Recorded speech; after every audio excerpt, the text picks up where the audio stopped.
లగ్గం time movie review. ఈ movie 2 hours and 8 minutes తో ఆహాలో స్ట్రీమ్ అవుతుంది. ఇంకా ఈ మూవీ ఎలా ఉందంటే, మూవీ స్టార్ట్ చేయడమే పెళ్లి నుంచి పెళ్లి కూతుర్ని తీసుకు వెళ్ళిపోదాం అనేసి ఒక సీన్ ఉంటుంది. ఆ సీన్ ఎంత క్రింజ్ ఉంటుందంటే అంత క్రింజ్ ఉంటుంది. మొత్తం ఫ్లఫ్. పెళ్లి మండపానికి వెళ్ళిపోతారు, అక్కడ ఏదో ప్లాన్స్ వేస్తా ఉంటారు. మళ్ళీ అక్కడ డైలాగ్స్ కూడా లిటరల్లీ వరస్ట్ అంటే వరస్ట్ ఉంటాయి. అసలు మూవీలో రైటింగ్ ఉంటుంది గైస్, లిటరల్లీ గైస్. నాకైతే అసలు అంటే అసలు నచ్చలేదు. ఆ డైలాగ్స్ ఏందో, ఆ స్టోరీ వెళ్ళటం ఏందో, నాకైతే పిచ్చ అంటే పిచ్చ లాగ్ అనిపించింది. ఇది పక్కన పెడితే మూవీలో ఒక 20 మినిట్స్ తర్వాత ఒక ఫ్లాష్ బ్యాక్ స్టోరీ ఉంటుంది.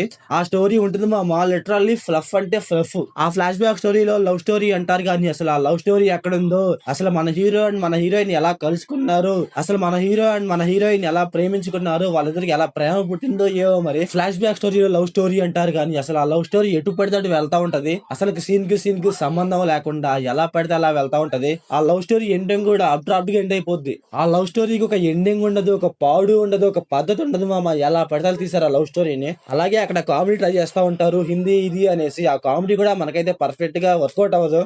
మామ కామెడీ చూస్తే మనకైతే నవ్వు రావాలి, కాకపోతే నాకైతే లిటరల్లీ ఏంట్రా బాబు ఇదే అనిపించింది. ఇంకా ఇంటర్వ్యూ సీన్ లో కూడా మన హీరోని ఏదో పోలీస్ లాక్కెళ్తూ ఏదో ట్విస్ట్ లాగా పోర్ట్రేట్ చేస్తారు కానీ అదైతే అసలు ట్విస్ట్ లాగే ఉండదు. మూవీ స్టార్టింగ్ లోనే ఒక లెటర్ ఉంటుంది. ఆ లెటర్ చూసినామంటే మనకు అర్థమైపోతుంది ఏదో ఒక ట్విస్ట్ ఉందా, ఎక్కడ ట్విస్ట్ వస్తుందా అనేసి. అందువల్ల అయితే ఆ ట్విస్ట్ మనకైతే ఏం అనిపించదు, ఉన్నా ఒకటే లేకున్నా ఒకటే అనిపిస్తా ఉంటది. ఇంకా మూవీకి బిగ్గెస్ట్ మైనస్ పాయింట్ ఏంట్రా అంటే మన హీరో యాక్టింగ్. లిటరల్లీ మామ వరస్ట్ అంటే వరస్ట్ గా ఉంటది. ఒక సీన్ లో యాక్టింగ్ చేయరా అంటే ఏదో చేస్తా ఉంటాడు, ఏదో ఒక ఎమోషనల్ రియాక్షన్ ఇవ్వరా అంటే ఏదో ఇస్తాడు మామ. లిటరల్లీ నాకైతే పెద్ద అంటే పెద్ద క్రింజ్ అనిపించింది. లిటరల్లీ మామ మూవీ మొత్తం మన హీరో యాక్టింగ్ అయితే చూడలేమన్నమాట, మరీ అంతే ఉండదు. మూవీలో మన హీరో తప్ప అందరూ యాక్టింగ్ బానే చేస్తా ఉంటాడు, ఓన్లీ మన హీరోని ఏదో ఒక రకంగా అక్కడ రియాక్షన్స్ అన్ని పర్ఫెక్ట్ గా ఉండవు. సరే ఇంకా మూవీలో స్టోరీ ఉన్న కొంచెం డిఫరెంట్ స్టోరీ అంటే ఆ స్టోరీ కూడా డిఫరెంట్ స్టోరీ కాదు, చాలా అంటే చాలా నార్మల్ స్టోరీ.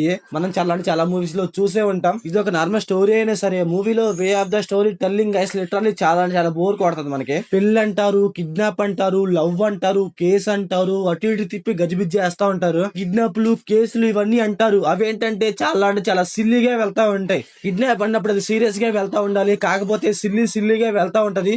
అందువల్ల అయితే మనకైతే చాలా అంటే చాలా బోర్ కొడుతూ ఎందుకు అనిపిస్తా ఉంటది మూవీలో ఇది. అలాగే మూవీలో ఎమోషన్ ట్రై చేస్తా ఉంటారు గైస్ మన హీరోయిన్ సైడ్ నుంచి. ఆ ఎమోషన్ ఏమన్నా వర్కౌట్ అవుద్దా అంటే ఆ ఎమోషన్ కూడా వర్కౌట్ అవ్వదు. ఆ ఎమోషన్ ఏమైనా వర్కౌట్ అవుతుందా అంటే ఆ ఎమోషన్ కూడా వర్కౌట్ అవ్వదు. అక్కడ ఏదో ఒకటి ఎమోషన్ పెట్టాలి అన్నట్టుగా ఏదో పెట్టేస్తారు అంతే, అదైతే మనకైతే వర్కౌట్ అవ్వదు. ఇంకా క్లైమాక్స్ ఉంటుంది మా లిటరల్లీ క్రింజ్ అంటే క్రింజ్ మ్యాక్స్ ఉంటుంది. అసలు సీరియస్ గా జరగాల్సిన క్లైమాక్స్ ఏదో జోక్ గా జరిగిపోతా ఉంటది. ఏదో స్టోరీని తిప్పి పిప్పి చేస్తా ఉంటారు. అదైతే మనకైతే అసలు అంటే అసలు వర్కౌట్ అవ్వదు. కాకపోతే ఏంటంటే లాస్ట్ హాఫ్ అన్ అవర్ లో తెలంగాణ యాసలో అతను మాట్లాడుతూ ఉంటాడు. అతని క్యారెక్టర్ గైస్ కొంచెం బాగుంటుంది, అక్కడైతే కొంచెం కామెడీగా అనిపించింది నాకు అంతే.